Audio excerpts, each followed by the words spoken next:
Welcome back, everybody, to our Gold Standard podcast. As always, I am Brandon Dizwankowski, joined by my amazing co-hosts, Brianna and Kate.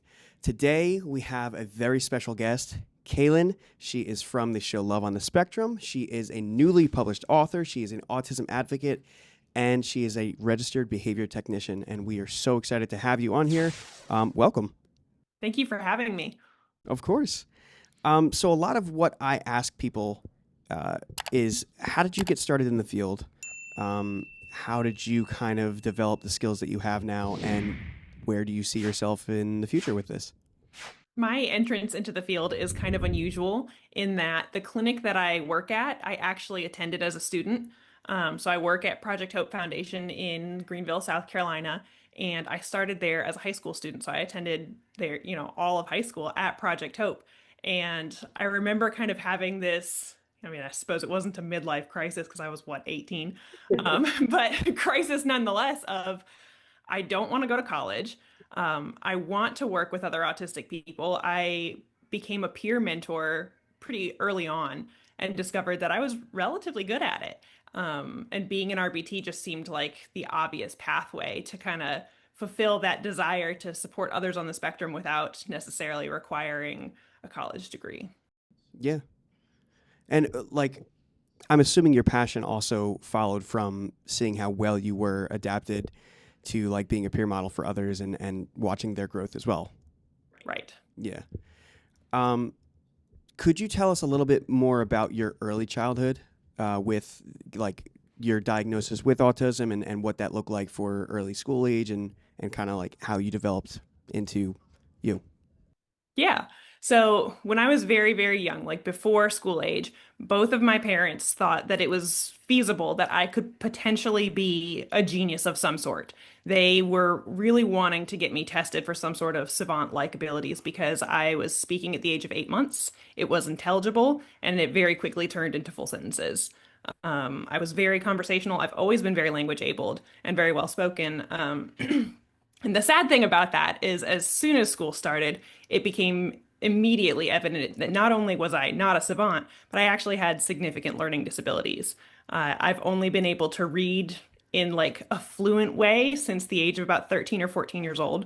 So, like half my life, which is, challenging because I've got the language ability, but I certainly don't have the academic ability. And even to date, I've not met anybody in that similar circumstance. Typically, it goes with a co-occurring intellectual disability to some degree, but I do not have an intellectual disability.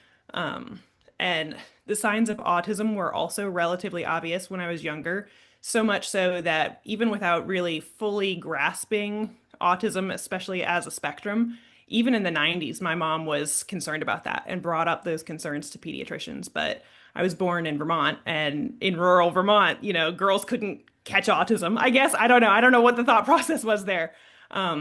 She told me that their feedback was that because I spoke and because I was a female, they were not going to refer me for any sort of diagnostic testing. And so eventually we moved to South Carolina for my dad's job, and I failed the third grade. Things just got progressively worse, both academically and socially, and behaviorally, but only at home.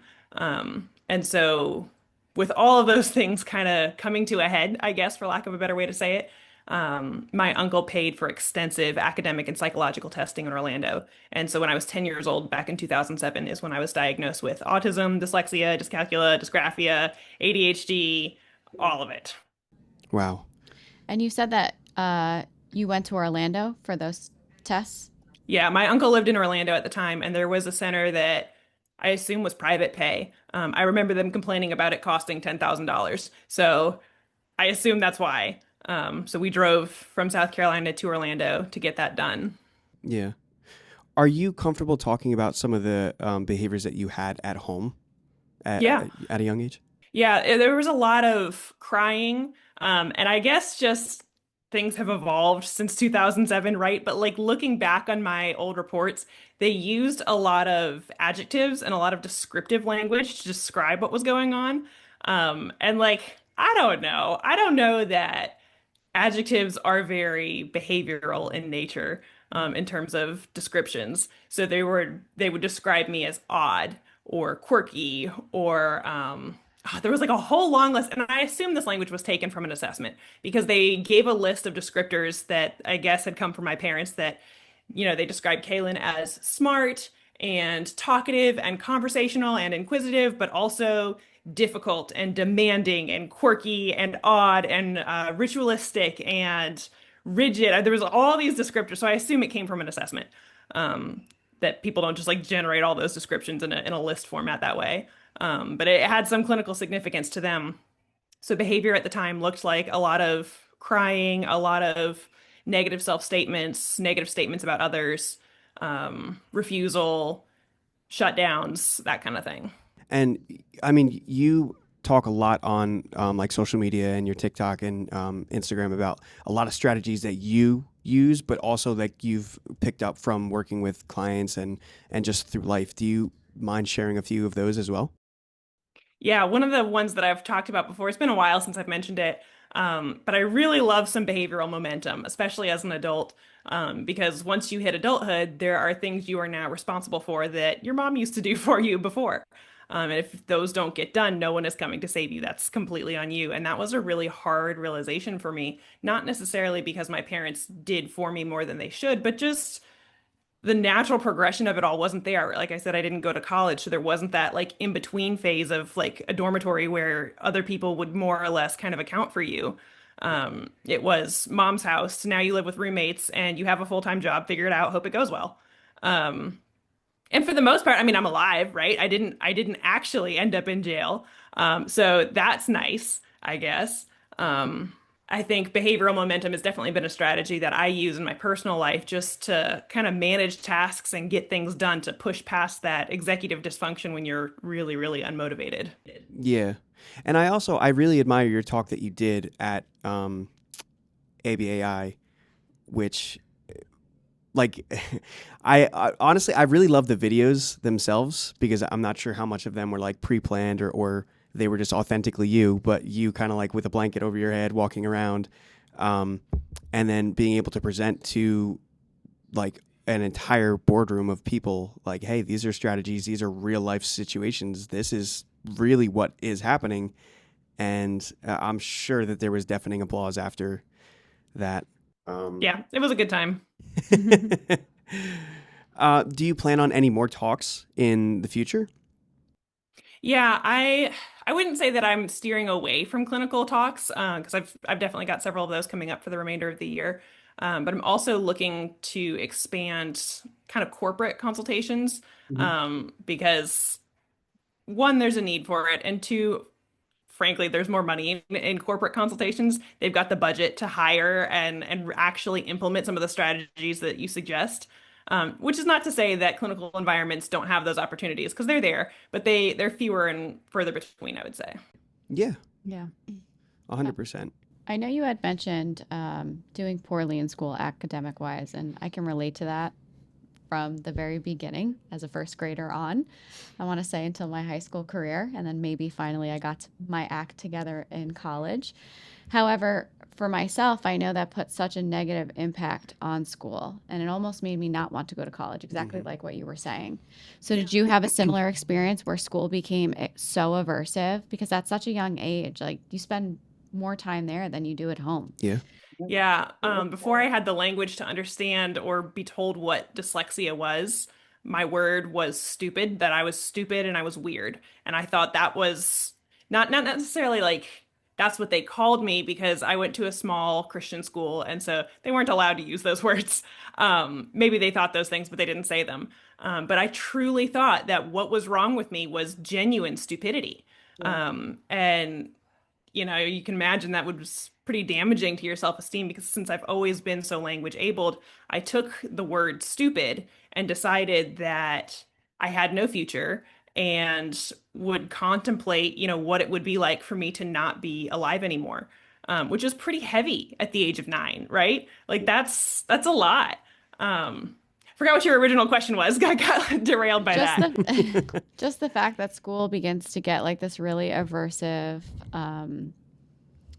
ability attached to it because of all the negative feedback you're not only getting from teachers because you're not doing well, But then kids can be really, really mean at the age. Because I even remember myself, I had to go for extra help to begin reading more fluently. And you know how they would just kind of like go down the desks or the rows, and you'd be able to count like when your time to read was going to come up. So I would read that paragraph over and over and over again until it was my turn. So to hear somebody else had a similar situation, I was just curious what helped you get through school during that time. I think after enough times when you're 9 years old saying that you don't want to be alive anymore, parents who care will pull you out of school. And so that's what happened. I got pulled out of school, partly because of that, and also because the school had said they do not have the resources or the ability to help me in any way after the third grade. I struggled through second grade. Third grade was, I guess, the last straw. And so my parents decided, and it was uncool at the time, right? Because it's like the mid 2000s, they unschooled me. And I don't know if you're familiar with unschool, but that's what we did. They told me what it was. They sat me down, and I mean, I was a kid, so I thought that was pretty fantastic. It didn't last long, thankfully, because you do need some formal education, and you got to read, you got to write. I mean, there are things that are non-negotiable. So they hired a private tutor who was certified in the Orton-Gillingham approach, which, to my knowledge, is the only evidence-based strategy for dyslexia. And I spent several hours a week with her, working on some pretty hard stuff, but I can read, so that's cool. Yeah. There's a silver lining. Do you often find now that when you're doing things like reading numbers off a credit card, or like you still start to reverse things back and forth, and then you start to pull from that Orton-Gillingham strategies that you learned to help I you? try. A lot of mine is, I think, comprehension issues now. So my dad has financial power of attorney, and honestly, he doesn't really use it that much, but he helps with like paying medical bills, understanding finances.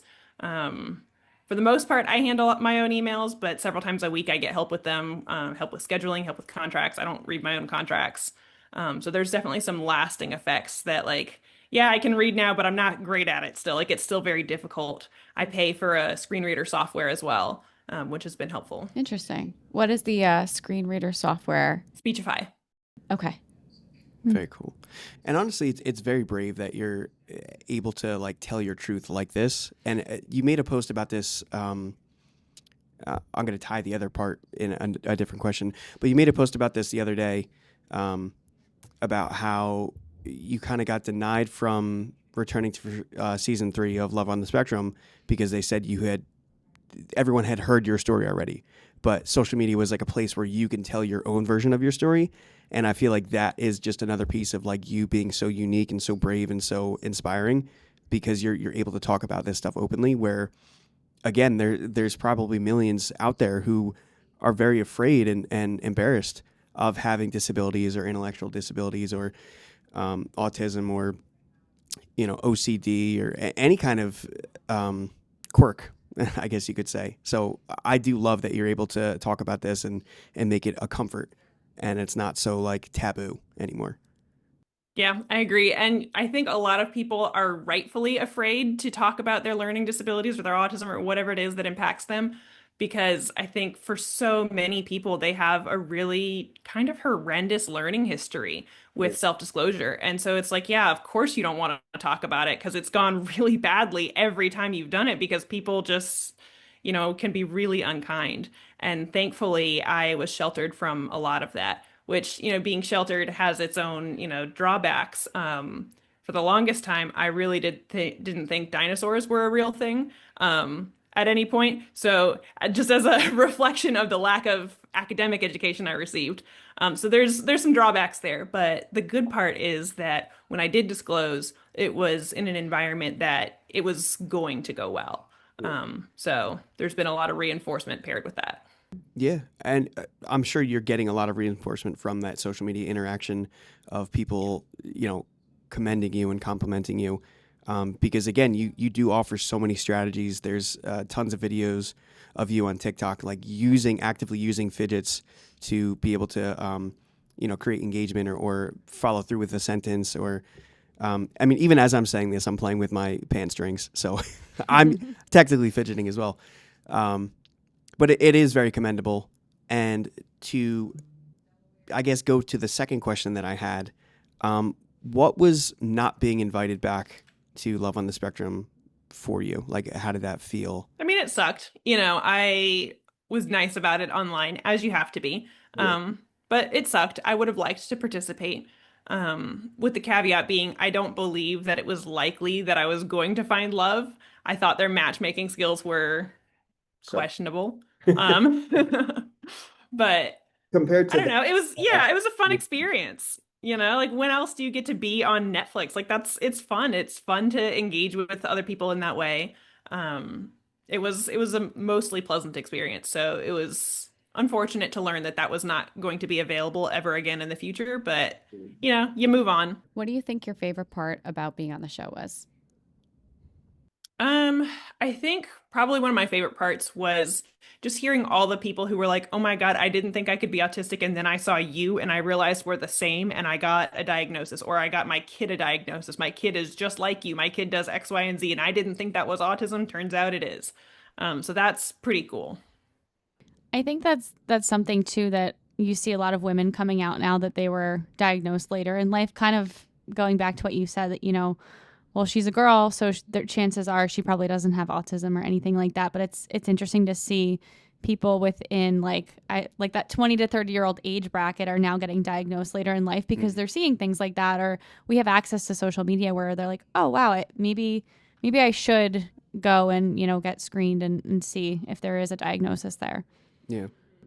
And it truly, at the end of the day, it doesn't change who you are. It just adds some explanation to some of the quirks that you do have, but it doesn't make you any less or create any kind of difference at the end of the day. At least from, again, from our perspective as clinicians, we do see all the amazing things that our clients can do. So why should a diagnosis make them any different? I know you mentioned being an advocate and a peer model at where you currently work in the clinic and that you attended there as well. When you first started going there, was there anybody that you can think back to that kind of led you down that path where you're like, I'd love to do this for someone else as they were doing it for you? Like who's your idol, I guess? I would say probably about halfway through my high school career is kind of when we solidified that this is where I wanted to be, this is what I wanted to do, that I'm good with children and I like to work with children. And in that process, there were two therapists. I think they were both in the process of getting their BCBAs, if I remember correctly, who ran the preschool classroom. And it was not an inclusion model. It was just a preschool classroom for autistic children. And that was like one of our first ones because we used to be inclusion based. We're not anymore. We're just an autism school. So they ran the very first kind of iteration of one of those classrooms. And since it was a preschool classroom, that's where I got signed up to kind of help in the mornings. And I had all kinds of tasks that I was supposed to do. I was supposed to ask the RBTs if they needed anything. I'd bring them things, very, very basic tasks. I'd play with the kids at recess, that sort of thing. And Andrea was the main teacher, and she was the one who really kind of pushed me, A, to develop clinical skills, and B, to develop adulting skills. Those executive functioning components, show up on time. Be respectful when you talk to the staff. Even if you're in a grumpy mood, you don't get to be grouchy with them. And as time went on and I got closer to senior year, those requirements for me to be in the classroom or to help in the classroom became more strict, and they increased in number. And additionally, the consequences for not following those rules became stricter as well. And so, we don't use punishment anymore. However, I will say it was very effective. I was a teenager, and teenagers are just by nature the worst. Autism or not, teenagers are just the worst. And I was the worst. And so in response to repeated snarky comments to the staff or, whatever it was after several warnings, they would take, those boxes of picture cards, those language building picture cards, they'd dump them out in the hallway and say, you can come back when those are sorted. And there was one day I did it again, but I had already sorted the picture cards. So they dumped out a bookshelf in the hallway and they said, you can come back when the bookshelf is sorted. I didn't do it again. So it worked. I'm not traumatized. I just learned that there are consequences to certain behaviors. And I was very motivated to kind of align my behavior with what sort of fits in the workplace. And I just needed a lot of extra guidance in terms of what that looked like. Yeah. And would you say working within the classroom was a high level reinforcer for you?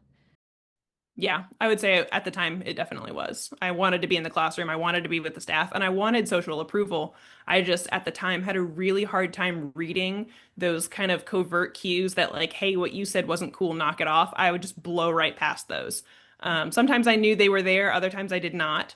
I thought if I could push past them enough that eventually it would be funny, eventually I could get you to laugh. And that's not typically how that works with rude commentary. So, Have you seen a lot of that reinforcer value grow, or has it transitioned into something different that you do now? Because I know that you said consultation at the corporate level was something that you're like more interested now, or do you still find so much reinforcement from being in the classroom?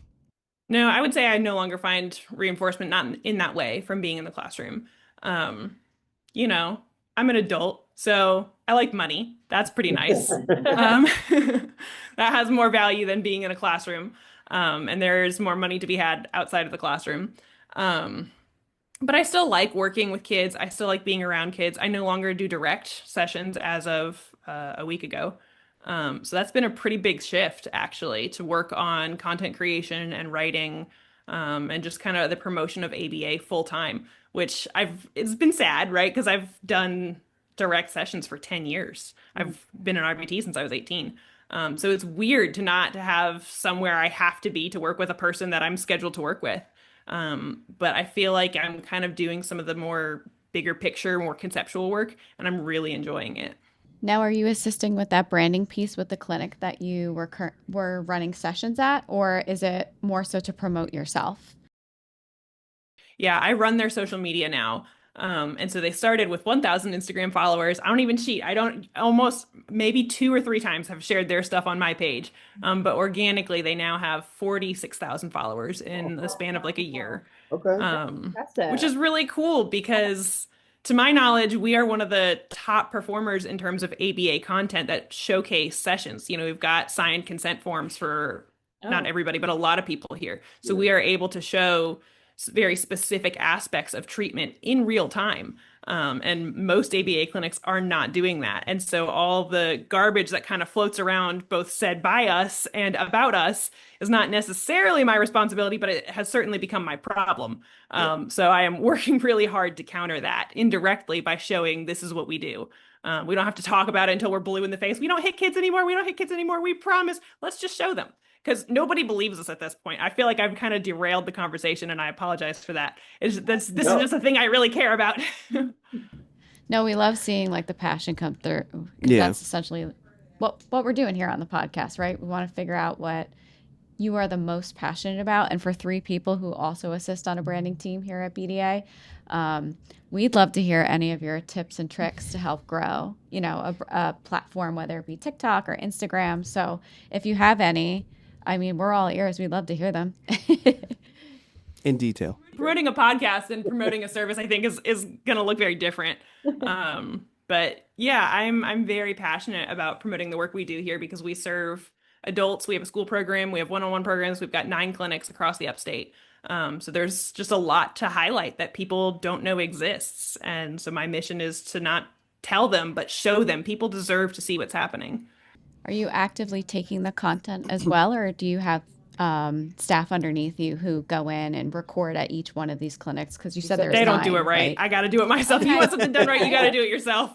Yeah. It would surprise you. People taking a picture or taking a video is not as intuitive as you think it is. A lot of people will go in and be like, I need to take a picture of what's happening now. So they'll take a picture of what's happening. And maybe that would work like in a court of law, right? This is like surveillance video, but I want to see who's the main character here. What are they actually doing? I don't need this zoomed out. This is what the room looks like. And here's everybody in the room. And here's all the toys. And here's all and like, there's the little RBT in the corner. No, like if the main focus is the RBT and the client doing whatever it is, that should be where your camera is. But to explain that and train people on it and make them do their sessions at the same time, not possible. Kate is the queen of making sure you get the perfect photo and video. So I know she can relate. Yeah. I've received feedback about that. That or like when you go out in public, right? And you're somewhere really cool and you're like, hey, do you mind taking a photo of us? And you see them start doing this with their fingers and scrolling in. You're like, this is going to be the crummiest photo I've ever seen in my entire life. Thanks so much. Yeah. And then typically you're just like, I'll just do it myself. So outside of promoting, branding, and running so many things, and also not doing interviews, what do you actually like to do? I sleep sometimes. I mean, that's not bad. I'm still working on that. I would say leisure skills is not a thing I'm great at. I kind of hate everything, which makes it really challenging. I feel like a lot of autistic people have like, their work thing that they do, and then they have their like interests, which are maybe hobbies on the side. They like fantasy, they like fiction, they like, I don't know, but I don't like any of that. I don't like fantasy. I don't like fiction. If it isn't real, my brain doesn't think it's important. And I understand conceptually the importance of fiction, but on a personal level, I find it boring. Yeah. And maybe it's TikTok that's just rotted my brain, but lots of things just don't keep my attention. I'm not good at crafts. I'm not good at art. I don't like to read recreationally. I don't like to read professionally either. So it's finding hobbies outside of work is something that's been extraordinarily challenging for me. I do enjoy going shopping. I'll go with my mom or my roommate. I'll walk the dog, but yeah, that's more out of necessity than enjoyment. Does that mean when you're in your off time that you're oftentimes laser focused on your work still? Yes. Okay. I Now, feel do like you we can find kinda that? relate to that too. Yeah, I was going to say sometimes that could be therapeutic though, because even for myself, like a lot of my strategies are like making lists, making sure that they're within my sight. And then like when I can cross things off my list, it just does have that reinforcement component. So is that because I think they call that being a workaholic. maybe, but it sounds like you're very similar. So I don't know if you're judging me or if you're agreeing with me. I did want to take a step back too to ask about love on the spectrum again. Were there any points in time that you were like, I wish I never did this? You know what I mean? That uncomfortability set in, and I wish I didn't put myself out there on the show. Because oftentimes when we do speak to people, not just about love on the spectrum, but any TV show in general, there's a lot that comes with that and being very vulnerable. So did you experience any of that while being on the show?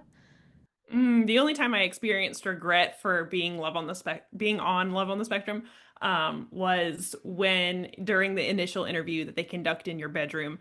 It was summertime. I don't remember what month it was, but it was summertime. And because of the audio being so sensitive and their microphones being so sensitive, they had to turn off the air conditioning. And so while I was sweating in this seat answering the world's most personal questions, I was like, man, did I screw up? So I think that was maybe the only time that I had experienced light regret.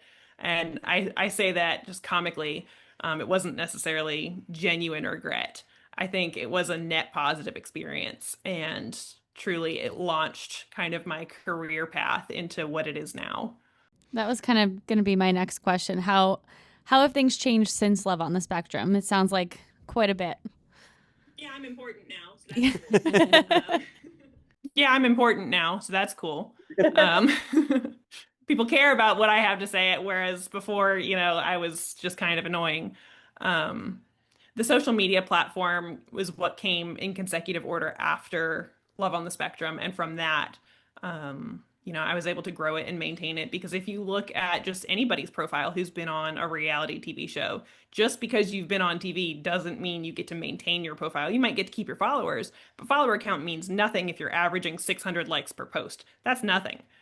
So it's an intentional effort, just because everyone's like, oh, you were on Netflix. Like, of course you have like a really big social media. That's not how this works anymore. Attention is earned. People's attention and time is valuable, and that's something you have to earn. You don't just get it because you're entitled to it after being on a show. You might be entitled to it for maybe the first 4 weeks afterwards, but after that, you've got to earn it. Yeah. Have you discovered any more growth in like dating life, or kind of just people coming up to you and being like, oh my God, it's you? Well, as of currently, I'm dying alone, which is really sad because I'm a delight, I'm pretty sure. most of the time anyways. But yeah, no, it's not going well. When I'm on dating apps, people recognize me from the show, not in a bad way, just in a like, oh, I saw you on the show. And I'm like, well, that's great because now there's a power imbalance. You know all this information about me, and I only have your first name and a couple of selfies. That's not fair. So that sucks. And the people who slide into my DMs are not people who I find to be typically very reputable. It's people whose profile photo is a lamp.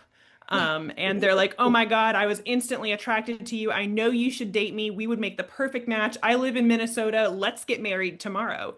And just the sheer volume of those messages I get on a daily basis is relatively astounding. Yeah. Wow. I never thought about that, the power imbalance after being on TV. Essentially, like, you're an open book and you have to figure out who other people are and make sure that their intentions are good. It bothers me. It really bothers me because people are not forthcoming about information for themselves. And in my mind, that's how you fix that power imbalance is I know all this about you. Here's some information about me. Here's what I do for work. I'm not asking for your social security number. Give me your name and where you live. Like, don't make me dig for that. Yeah. And so I don't know. I think it's because of my constant online correspondence with the entire world. I have a really just disdain kind of attitude towards online dating. What do you do for work? Where do you live? What do you do for fun? That kind of stuff, I mean, truly drives me absolutely insane. I have no tolerance for it anymore. And unfortunately, I think that is what is really going to solidify my status of dying alone. Because as you are probably aware, the field is mostly females, and I am unfortunately aggressively straight. So that's really sad. With that being said, I think we should work on those leisure skills. Then you'll get out Yeah. and you'll meet some more people who are not females. Yeah. Not so many blind dates. Do you find that certain dating apps are worse than others?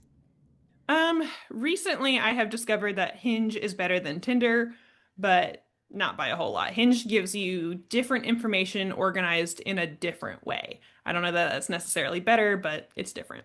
Yeah. Interesting. Kind of jumping back a little bit to when you're out in the clinic setting and you're taking these pictures and videos, do you notice the learners are reacting a certain way to when you have cameras on them versus not? Usually not. I would say most of the time, and it depends on which campus I'm at. We've got a campus that is more dedicated to serving those with profound autism. And so traditionally, they do not notice that I'm there, or at least don't give clues to indicate that they do notice that I'm there. They don't look at me. They don't acknowledge me. They don't touch me. They don't, seem to react to my presence. However, when I'm in the school, oftentimes the kids in the classrooms will react to me and they know me. This is the clinic that I've worked at. The school clinic is for the longest amount of time. So chances are I worked on their team at some point. And so they react to me for that reason, not necessarily about the camera. That's awesome. Very different topic. And I'm going to state it by also saying I watched a video on this. So your book, congratulations, by the way, you are a author. You have a really good connection to the book Green Eggs and Ham. And I believe it ties back to your book about providing choice to learners. How did you kind of make that connection and why Green Eggs and Ham? Or was that just like thrown out in the wind and you're like, yeah, sure. It just came to me one day. I don't know. I couldn't tell you. It's very creative. I like it. Yeah. While we're on the topic of it, would you like to talk a little bit about your book? What inspired it? How did you get started on it? And how long has it taken you to, I guess, fully finish? Yeah, it took 2 years to write. And it was a relatively excruciating 2 years. It's hard. There's a lot of crying that goes into writing a book, fun fact. Some days you wake up and you're filled with passion and you could light yourself on fire. You feel so passionate about whatever it is. And there are other days, for no discernible reason, that which you will wake up and you will just feel complete and utter apathy. Burn it all down, see if I care. Won't bother me a bit. And I think that's just, I don't know, maybe it's a sign of neuroticism. Maybe it's just normal. I'm not sure. But the writing process was difficult. There was more to that question, but that was what my brain focused on. So you're saying the signed copies have actual tears in them? They should. Okay. They should, yeah. I would imagine it's just a natural emotional experience, especially if it's based upon like topics in the past that have been difficult and that you have to revisit them, and not only revisit them, but physically writing them down or really diving into the rationale for things, the reasoning for things. I would imagine like you'd have to relive some of those things over and over again, especially if you don't like how they're written. So I could definitely see how that could be an emotional roller coaster at some point. Oh yeah, definitely. I think if it's not, you're not doing it right. Yeah. That's very true. Is there a moment of unsuccess that actually sticks out to you more than success? As it relates to the book? Yeah, I would say. One thing that stands out is, and this is just a pervasive theme in my life, that professionally, I've got this wonderful career, excuse me, and personally, my life is, I don't know about sad, but lonely.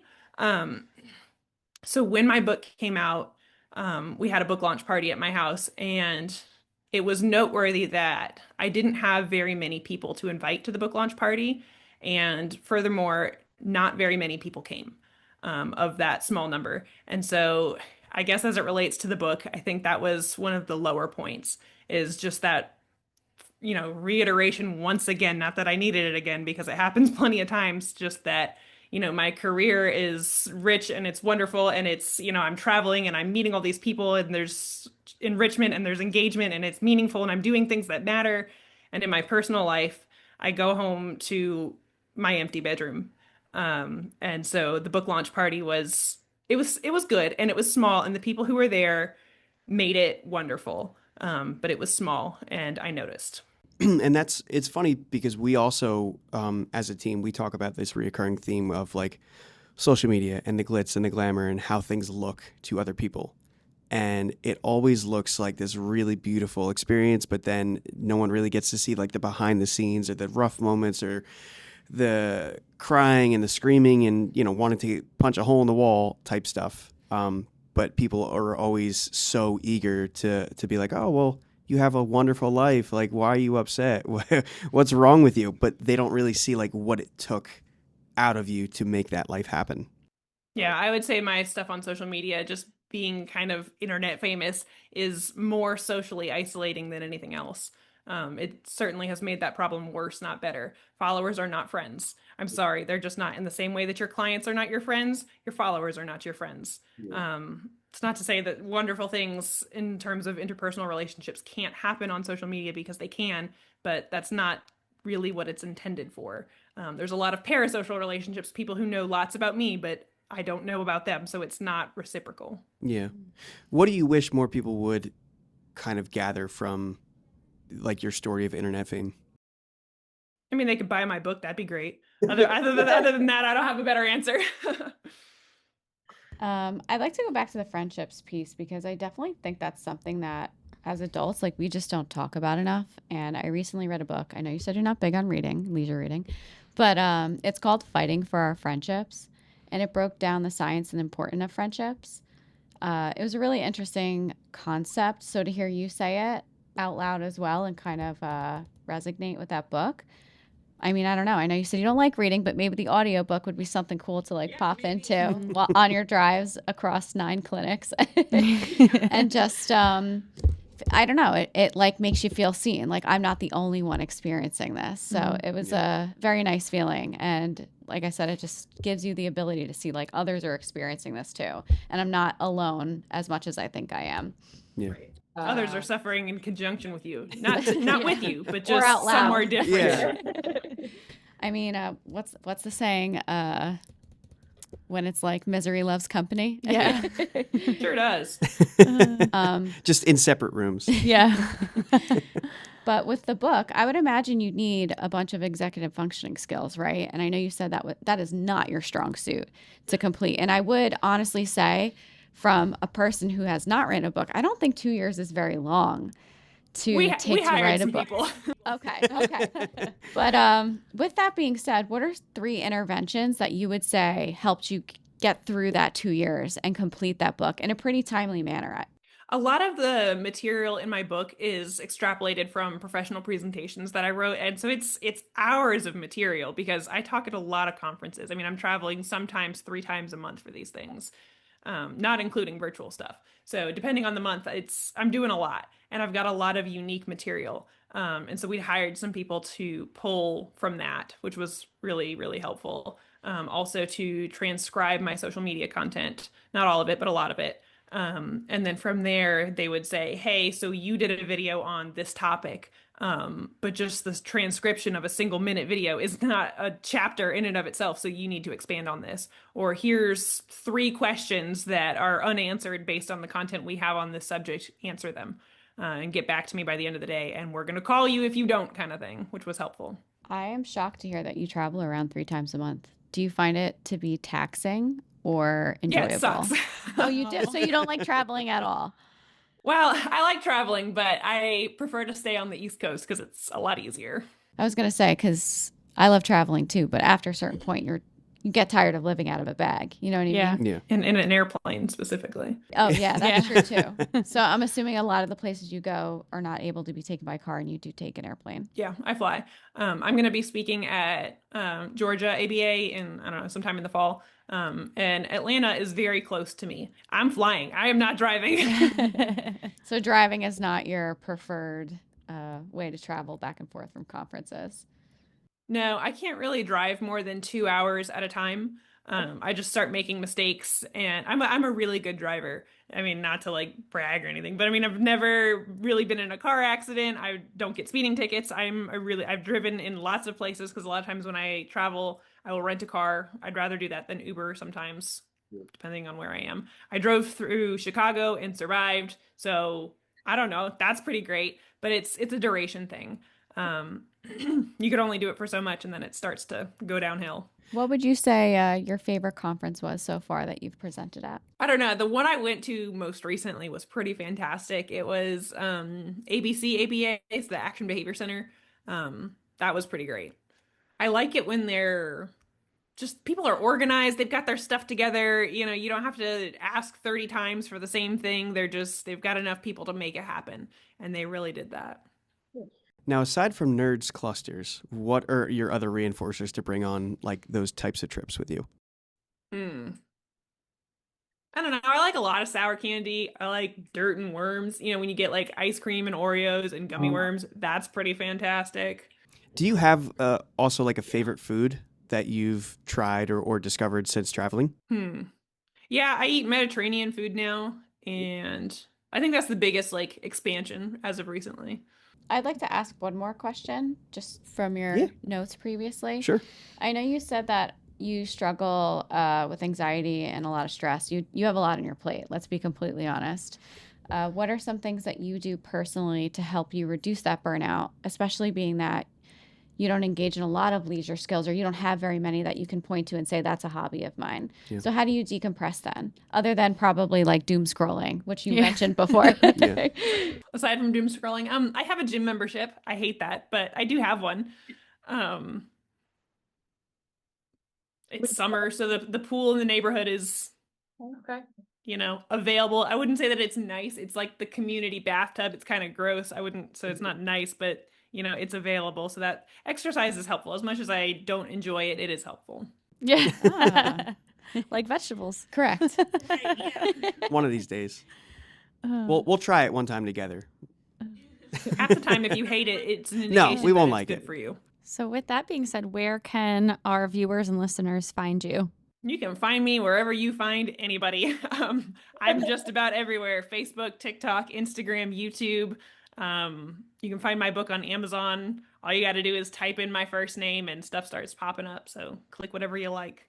And on Netflix.